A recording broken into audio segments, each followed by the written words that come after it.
नमस्कार, आदाब। आप देख रहे हैं बात मुद्दे की। मैं हूं रिजवान अहमद सिद्दीकी। सभ्य और शिक्षित समाज की अवधारणा बिना शिक्षक के पूरी ही नहीं हो सकती। शिक्षा ही हमारा और देश का भविष्य तय करती है, जिसका जरिया यही गुरु है। विडंबना देखिए, यही शिक्षा आज बाजारवाद की भेंट चढ़ती जा रही है। गुरु शिष्य परंपरा बिसरा सी दी गई है और मूल्य खोते जा रहे हैं। फिर भी इस दौर में कुछ लोग ऐसे हैं जो मूल्य आधारित शिक्षा की अलख जगाए हुए हैं। अफसोस, ऐसे शिक्षक और गुरुजनों की तादाद कम हो चली है। बहरहाल, सवाल यही है, आखिर क्यों शिक्षा व्यापार बन गई? शिक्षकों का समर्पण स्वार्थ में तब्दील होता जा रहा है। स्टूडेंट अब क्यों नहीं अपने शिक्षकों का उतना सम्मान करते? इसके लिए जिम्मेदार कौन है? सिस्टम जिम्मेदार है या आधुनिक होते दिखावे का अंधा अनुकरण?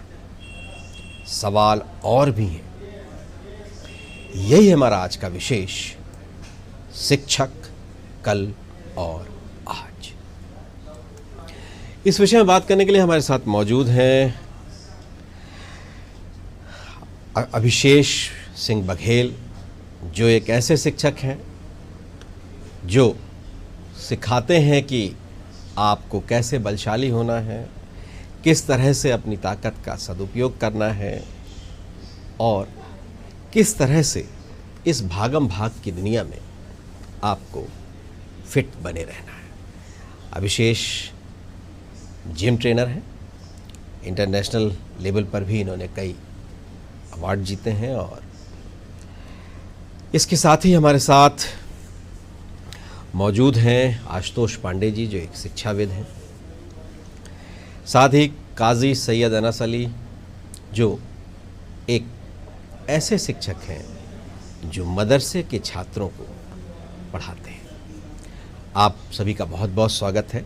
आज हमने इस चर्चा में कई शिक्षकों को जोड़ा है। एक के बाद एक हम उनसे चर्चा करते चलेंगे और अलग अलग विधाएं हैं ये। हम उन सारी विधाओं को तो शामिल नहीं कर पाए, लेकिन हमने कोशिश की कि जो भी गुरु है वो सिखाता क्या है, चाहता क्या है, कैसे सोचता है, छात्र का रिस्पॉन्स क्या है और आज के दिन महत्व तो है ही, क्या ये एक दिन तक सीमित रहता है या रोज़? तो अभिशेष, आपसे ही मैं शुरू करता हूँ।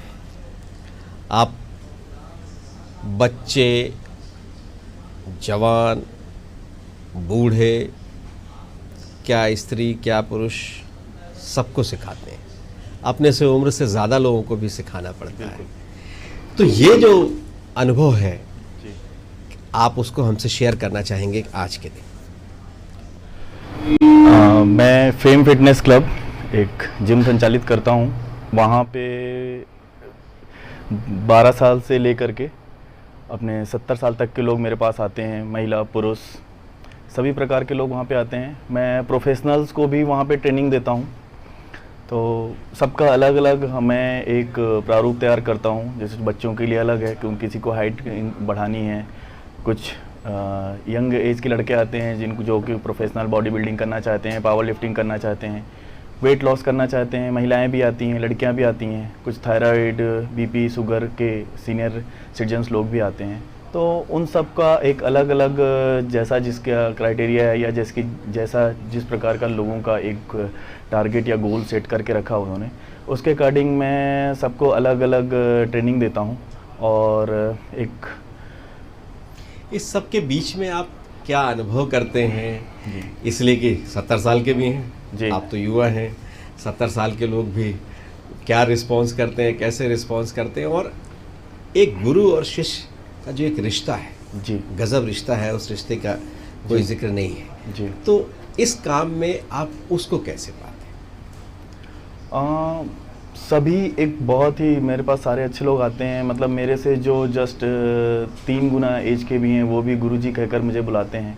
और छोटे बच्चे जो हैं और सभी लोग यहाँ पे मतलब एक जो गुरु शिष्य की परंपरा है उसका पालन करते हैं। और मैं मतलब एक पर्सनल और एक पर्सनल फीलिंग आपसे शेयर करना चाहूँगा कि जिम के अंदर जब हम पहुँचते हैं या जिम के अंदर, जिम से बाहर कोई आईएफएस अधिकारी है, कोई सीसीएफ है, कोई बिजनेसमैन है, कोई बिल्डर है, लेकिन जिम के अंदर आने के बाद वो सभी एक सीखने के तरीके से जिम में प्रवेश करते हैं, वहाँ पे फिटनेस सेंटर में मेरे, और बहुत ही सहनशील और बहुत सीखने के पर्पज़ से वहाँ पे वो आते हैं। तो क्या लगता है, एक अनुशासन का स्थान है, जिम आओ तो एक अनुशासन पा सकते हो और वहाँ सब आपके अंडर में सीखते हैं। जी बिल्कुल, वहाँ पे आने के, मैंने जैसे आपको बताया ना कि मतलब जिम से बाहर सब लोग बहुत बड़ी बड़ी प्रोफाइल्स में हैं और मेरे से काफ़ी ज़्यादा एज में भी हैं, कुछ छोटे बच्चे भी हैं, लेकिन जिम के अंदर आने के बाद सब में काफ़ी अनुशासन है, पूरे प्रॉपर डिसिप्लिन में रहते हैं कि जो उनका है कि जिम शूज़ लेकर के आना है, जिम ड्रेस में आना है, और जो भी मतलब स्वेटिंग के लिए टॉवल लेकर के आना है, या उन्हें जो भी एक मैं गाइडेंस देता हूँ कि आज ये वर्कआउट करना है, आपको ये डाइट फॉलो करना है इतने दिनों तक, ये चीज़ अभी नहीं खानी है, तो सभी मतलब बिल्कुल प्रॉपर डिसिप्लिन में उस चीज़ को फॉलो करते हैं। बिल्कुल। आशुतोष पांडे जी, एक शिक्षाविद के नाते भारत में जो शिक्षा पद्धति है उसका भी हम जिक्र करेंगे आपसे। अलग अलग विधाओं में शिक्षा, जिस तरह की कई तरह की विधाओं में शिक्षा है, और शिक्षा के कई आयाम भी हैं। रोज़गार मूलक शिक्षा भी है, ज्ञानवर्धक शिक्षा भी है। सिर्फ पढ़ना है, किताबी कीड़ा बनना है, आगे बढ़ना है, अब जो आपने सीखा, जो समझा, उसको समाज में बेहतर ढंग से देना है। और एक गुरु के नाते ये क्या आप सोचते हैं?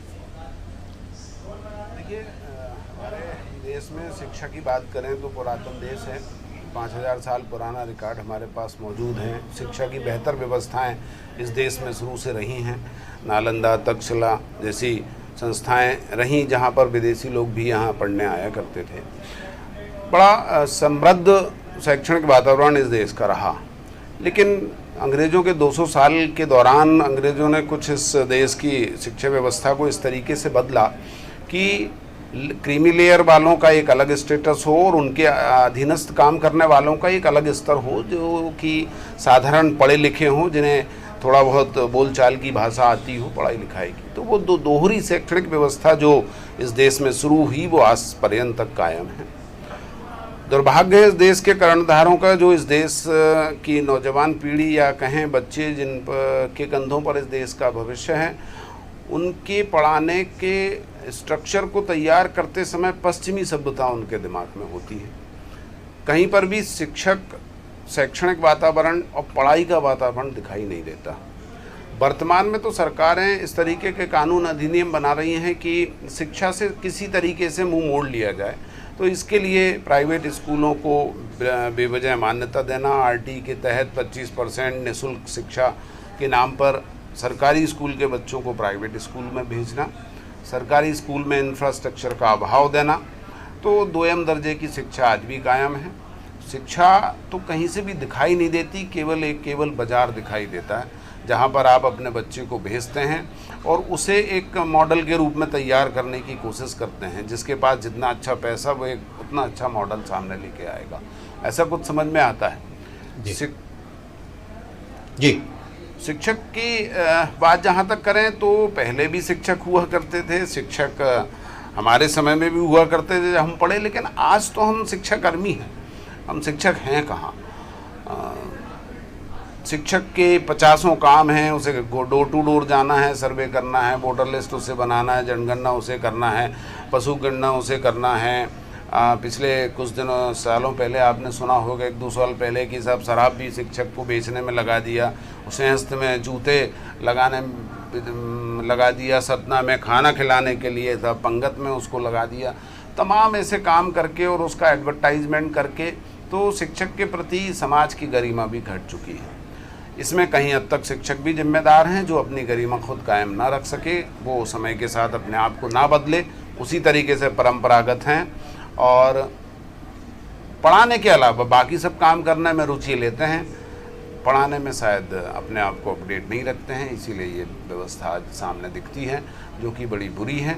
और इसका नज़ारे तमाम हमें सड़कों पे, बातचीत में, समाज में, जैसा कि आप जिक्र कर रहे थे, आपने अभी इस तरह के काम में लगाने के लिए, ये तो शासकीय शिक्षकों का आप जिक्र कर रहे थे, लेकिन शिक्षक सिर्फ एक सरकारी स्कूल, सरकारी कॉलेज तक सीमित नहीं है। शिक्षक तो हर पल, हर क्षण, हर जगह और कई तरह के संस्थानों में होते हैं।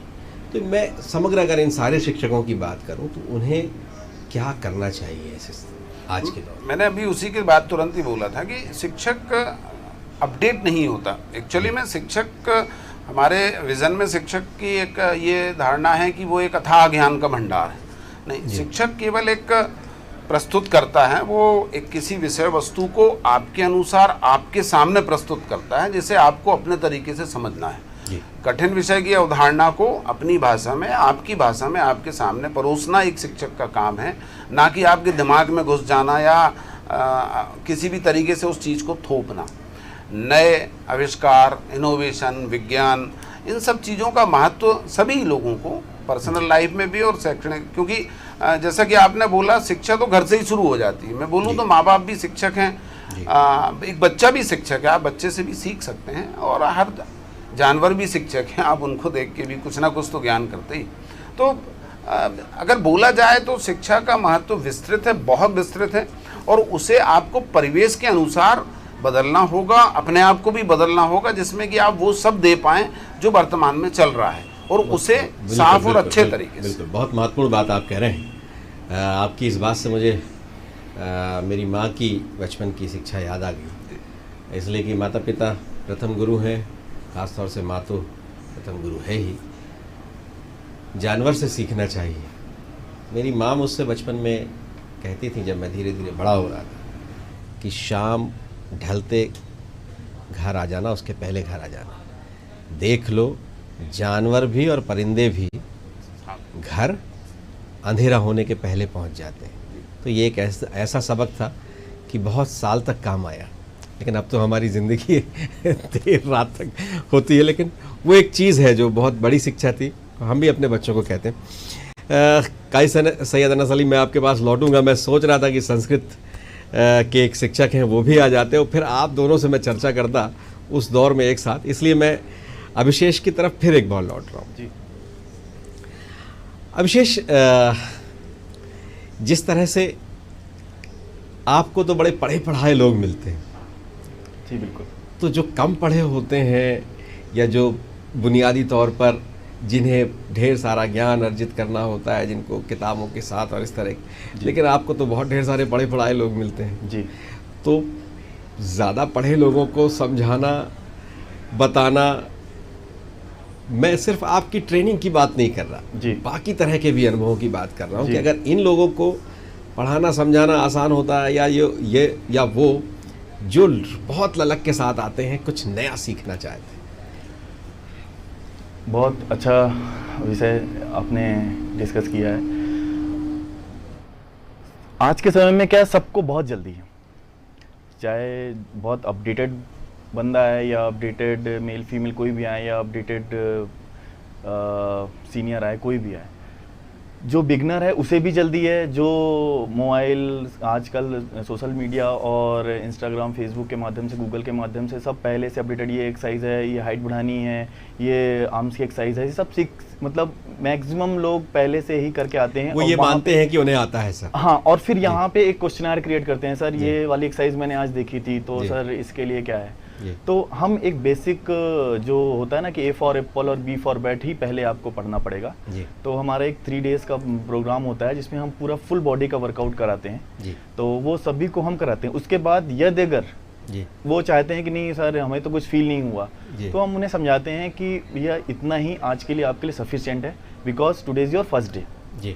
लेकिन कुछ लोगों को लगता है कि नहीं इतने कम, हमें मुझे कम करवाया जा रहा है, तो फिर हम उन्हें फ्री छोड़ देते हैं। फिर वो उसी चीज़ को ज़्यादा करते हैं और नेक्स्ट डे हाथ करके आते हैं, बोलते हैं जी। सर मेरा तो आज हाथ ही जी। सीधा नहीं हो रहा, कुछ आप कह रहे थे आप आज की मुलाकात बस इतनी, और वो मान नहीं रहे थे। जी। और जी। कई बार तो पेरेंट्स रहते हैं डर के कि सर ये, तो मैंने कहा कि मैम मैंने इसको समझाया था, बट जी। ये हुआ कि भाई ये पहले से ही इतना अपडेटेड होकर के आया है कि उसे याद नहीं सर इतने में क्या होगा, अभी तो मैं मुझे कुछ हुआ नहीं, और नेक्स्ट डे फिर वो उनको मुझे मतलब आप ये कह रहे हैं कि जो सोशल मीडिया का जो एक गुरु है, सोशल मीडिया गुरु, जी उससे आदमी अध कचरा और पता नहीं क्या क्या चीज़ें लेकर आता है, जी और बाद में फिर समस्याएं खड़ी करता है, जी बात समझता नहीं है, जी सुनता नहीं है, जी और ये सब चलता रहे। जी शायद कुछ आप इसी तरह से मुझसे कह रहे हैं। जी हमारे साथ एक और नई मेहमान जुड़ गई हैं, शकुंतला दुबे जी हैं, जो योगा शिक्षक हैं।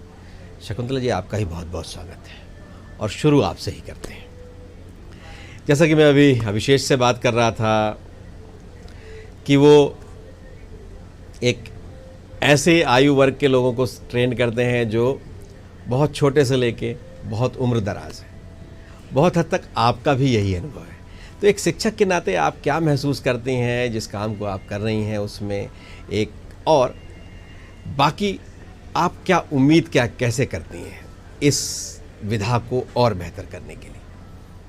वैसे योग शिक्षा में एज लिमिट नहीं है, और ये इसमें अधिकतर लोग ग्रेजुएट होने के बाद ही आ रहे हैं। जो हमारे यहाँ जो कोर्सेज चल रहे हैं उसमें योग शिक्षा के लिए ग्रेजुएशन बहुत ज़रूरी है। जो सर्टिफिकेट कोर्स है उसमें 12th तक का एजुकेशन ज़रूरी है। तो हमारे पास जो लोग आते हैं वो योग के बारे में भले ही शून्य हो, लेकिन बाकी क्षेत्रों में वो काफ़ी यानी ज्ञान लेके आते हैं। अधिकतर तो काफ़ी डिग्री वाले लोग भी आ रहे हैं, और योग विभाग में काफ़ी अच्छे अच्छे फील्ड से आके और वो अपने इसको नॉलेज को बढ़ाने के लिए योग शिक्षा ले रहे हैं, और खुद लाभ उठाते हैं, अपने परिवार को भी और समाज को भी उसका लाभ देते हैं। बिल्कुल, ये तो आप जिक्र कर रही हैं जो योग ट्रेनर बनना चाहते जी, हैं, जी, जी। जो योग शिक्षक बनना चाहते हैं, जी ये हाँ, आप जी। उनका जिक्र कर रहे हैं। जी हाँ लेकिन कुछ ऐसे लोग भी हैं जी जो अपने दैनिक उसमें योग को शामिल करना चाहते जी हाँ हैं, जी हाँ और उसके हिसाब से आपके पास एक छात्र की तरह आते हैं, जी हाँ एक विद्यार्थी की तरह आपके जी पास हाँ आते जी हैं। हाँ। उनके साथ जो अनुभव है उसको आप कैसे शेयर करेंगे?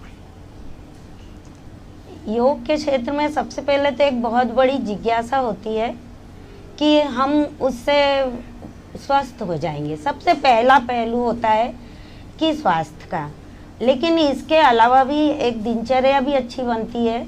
तो सब लोग यही जिज्ञासा लेके आते हैं, क्योंकि आज इतना ज़्यादा चिकित्सा क्षेत्र में भी इतने अलग अलग तरह की भ्रांतियाँ आ रही हैं। कई जगह लोग सफलता नहीं पाते हैं। तो जब यहाँ तक कि आप ये तो कहना ही पड़ेगा कि स्वामी रामदेव ने जब से योग को इतना ज़्यादा पॉपुलर किया है, और हमारे प्रधानमंत्री ने जब योग दिवस को विश्व स्वास्थ्य संगठन ने इसको मान्यता दे के योग दिवस की जो परंपरा शुरू की है, तो इससे योग को इतना अधिक सम्मान मिल रहा है। और उसके परिणाम तभी मिलेंगे जब लोग खुद करेंगे, और खुद करने की एक जिज्ञासा लोगों को इधर ला रही है। मेरा सवाल वही था जी कि क्या रिएक्शंस होते हैं, जैसा आप कह रही हैं कि सब लोग इस उम्मीद से आते हैं। जी हाँ जाहिर है किसी भी चीज़ के प्रति, किसी भी विधा की तरफ लोग तभी बढ़ते हैं जी जब उनकी उसमें रुचि हो, जी हाँ। या उससे कुछ लाभ। पाना चाहते हो। जी हाँ। जब पाना। लाभ की बात है, रुचि की बात है, जी और जिज्ञासा है, जी हाँ जब आएंगे तो जिज्ञासा भी है। जी हाँ। अभी अविशेष मुझसे कह रहे थे कि आजकल तो इंटरनेट का ज़माना है, जी सोशल मीडिया का ज़माना है, लोग न जाने क्या क्या पढ़ के आते हैं, क्या क्या देख के आते हैं, जी हाँ और वो चाहते हैं एक ही दिन में अप्लाई हो जाए। तो इस तरह के जो आपके विद्यार्थी हैं उनके बारे में क्या कहेंगे? योग ऐसा विषय है कि जो ना तो मीडिया से सीखा जा सकता है, ना किसी ये परोक्ष माध्यम से सीखने का विषय ही नहीं है। इसके लिए प्रत्यक्ष गुरु अति आवश्यक है। और इसीलिए लोग जो स्लाइड देख देख के या किसी प्रकार से योग कर रहे हैं तो उनसे कष्ट हो रहा है उनको, और वो 100% उसका फायदा नहीं ले पा रहे हैं। लेकिन जब प्रत्यक्ष सामने जो गुरु होता है, जो सिखाने वाला होता है, उससे जो लाभ मिलेगा उसका एक अलग उसकी अनुभूति होती है। क्योंकि बिना अनुभूति के व्यक्ति जब स्वयं नहीं महसूस करेगा तो वो नहीं बता पाएगा। मैं आपसे आपका ये अनुभव शेयर करना चाहता था कि कैसा रिस्पांस करते हैं लोग, किस तरह की जिज्ञासाओं के साथ आते हैं, आपके अनुभव क्या है? अलग अलग लोग अलग अलग हाँ। तरह से अनुभव, उस अनुभव को मैं आपसे जानना जी चाहता हाँ, तो कई लोग तो यही चाहते हैं कि भाई योग इतना पॉपुलर हो रहा है तो हम योग को दूसरे लोगों को सिखाने के लिए इसका आर्थिक लाभ भी उठाएं और सामाजिक भी और स्वयं जी। भी लाभ उठाएं। जी। तीनों चीजें होती हैं। हाँ, ये तो कई लोग हो गए, और बाकी लोग? बाकी लोग कई स्वयं के उन्नति के लिए भी करना चाहते हैं जी कि हम अपना स्वास्थ्य ठीक रखें और अपना बाकी का जीवन अच्छी तरह से बिता पाएं, और उसके लिए हमें एक विशेष जीवन जीने की कला मिल जाए, क्योंकि आज वही दिक्कत आ रही है। जी, आप योग गुरु के नाते किस तरह का आपका अपने विद्यार्थियों से क्या अनुभव है आपका? मुझे तो बहुत अच्छा लगता है योग करना भी और योग सिखाना भी, जी और जितने मेरे स्टूडेंट जितने मिलते भी हैं तो उनसे मुझे काफ़ी सम्मान मिलता है, और मैं भी उन्हें पूरी तरह जो उनकी जिज्ञासा है किसी भी प्रकार से पूर्ण कर पाऊँ, जी। उसके लिए प्रयत्नशील रहती हूँ। चलिए, हमारे साथ एक और विधा से संबंधित एक हमारे साथ आ रहे हैं, जिनका मैं लंबे समय से इंतज़ार कर रहा था। पता चला कि वो आरती में कहीं रास्ते में रुक गए थे। चलिए, वो आ रहे हैं, उनसे भी बात करूंगा, लेकिन अब चूंकि वो आ गए हैं तो काजी सैयद अनस अली, मैं आपसे ही शुरू करता हूं। एक मदरसा शिक्षक, मैं उनका परिचय करा दूं। हमारे साथ लवकुश तिवारी हैं जो संस्कृत के शिक्षक हैं। लवकुश, आपका भी बहुत बहुत स्वागत है। काजी सैयद अनस अली, मैं आपसे समझना चाहता हूं, बच्चे मदरसे में क्यों पढ़ें? इसलिए कि देश जिस तेज़ी के साथ आगे बढ़ रहा है, जिस तरह से उसे आज की इस प्रतिस्पर्धा में, आप हिंदी वैसे समझते हैं इसलिए मैं इस हिंदी से के साथ आपसे बात कर रहा हूँ, इस प्रतिस्पर्धा में वो कैसे आगे बढ़ेंगे, पीछे नहीं रह जाएंगे? रिजवान भाई, सबसे लेकिन पहले एक चीज़ और मैं आपसे करूँगा, इसलिए कि मैंने सबसे उनके अनुभव जानने चाहे थे एक शिक्षक की तरह। शुरुआत में आप वो बताएं और फिर इस पर मैं आपसे चर्चा आगे करूँगा। जी रिजवान भाई, सबसे पहले तो आपको मुबारकबाद और आपकी टीम को मुबारकबाद, इसलिए कि न्यूज़ वर्ल्ड में एक ऐसा ये वाला प्रोग्राम जो आपने रखा जिसका ताल्लुक़ शिक्षा से है, जिसका ताल्लुक़ तालीम से है। और तालीम कहते हैं एक फ़िक्री आज़ादी को, कि जो इंसान को इंसान बनाती है। जब बच्चा इस दुनिया में आता है तो उसके लिए सबसे पहला मदरसा, सबसे पहला स्कूल, सबसे पहली पाठशाला, सबसे पहला शिशु मंदिर उसके लिए उसकी माँ की गोद होती है। और तालीम का जहाँ तक ताल्लुक़ है वो ज़िंदगी भर हासिल करना है। तालीम इंसान को अदब, सलीक़ा, तहज़ीब, तमद्दुन, सक़ाफ़त, ये तमाम चीज़ें देती है। और तालीम के लिए कोई रोक नहीं है, कोई उसके लिए सीमाएं नहीं हैं। जितना आदमी सीखना चाहे उतना सीख सकता है। जहाँ तक इस्लाम का ताल्लुक़ है तो वहाँ भी सबसे पहला जो कुरान करीम का वर्ड है वो इक़रा से शुरू होता है कि इक़रा बिस्मि रब्बिकल्लज़ी खलक़। इसके माने हैं कि आप पढ़ाई कीजिए, तालीम हासिल कीजिए। और जहाँ जहाँ तालीम का ज़िक्र आया है, जहाँ जहाँ तालीम को आगे बढ़ाने की उसको कोशिश की गई है, वहीं उसी तालीम के साथ साथ तरबियत के बारे में भी कहा गया है। अल्लाह के रसूल जनाब मोहम्मद रसूलुल्लाह सल्लल्लाहु अलैहि वसल्लम ने ख़ुद अपने बारे में फ़रमाया कि बुइस्तु मुअल्लिमन, मैं एक टीचर बनाकर आपके पास भेजा गया हूँ। एक अच्छी तालीम के लिए, एक तरबियत के लिए आपके पास भेजा गया हूँ। आज और कल में जो हमारे टीचर्स में फ़र्क है और जो तालीम में फ़र्क है, जो आपने यहाँ पे मौजू रखा है, इस टॉपिक पे हम बात कर रहे हैं, उसमें बहुत ज़मीन आसमान का फ़र्क है। देखिए, हर फील्ड के अंदर दो किस्म के लोग होते हैं। एक अच्छे लोग होते हैं जो उसका हक़ अदा करते हैं। तालीम की फ़ील्ड जो है, इस शिक्षा की फ़ील्ड के अंदर जो वैसे गुरु थे जिन्होंने इसका हक़ अदा किया, आज उनकी बदौलत हम यहाँ बैठे हुए हैं। हम सब ने तालीम हासिल की।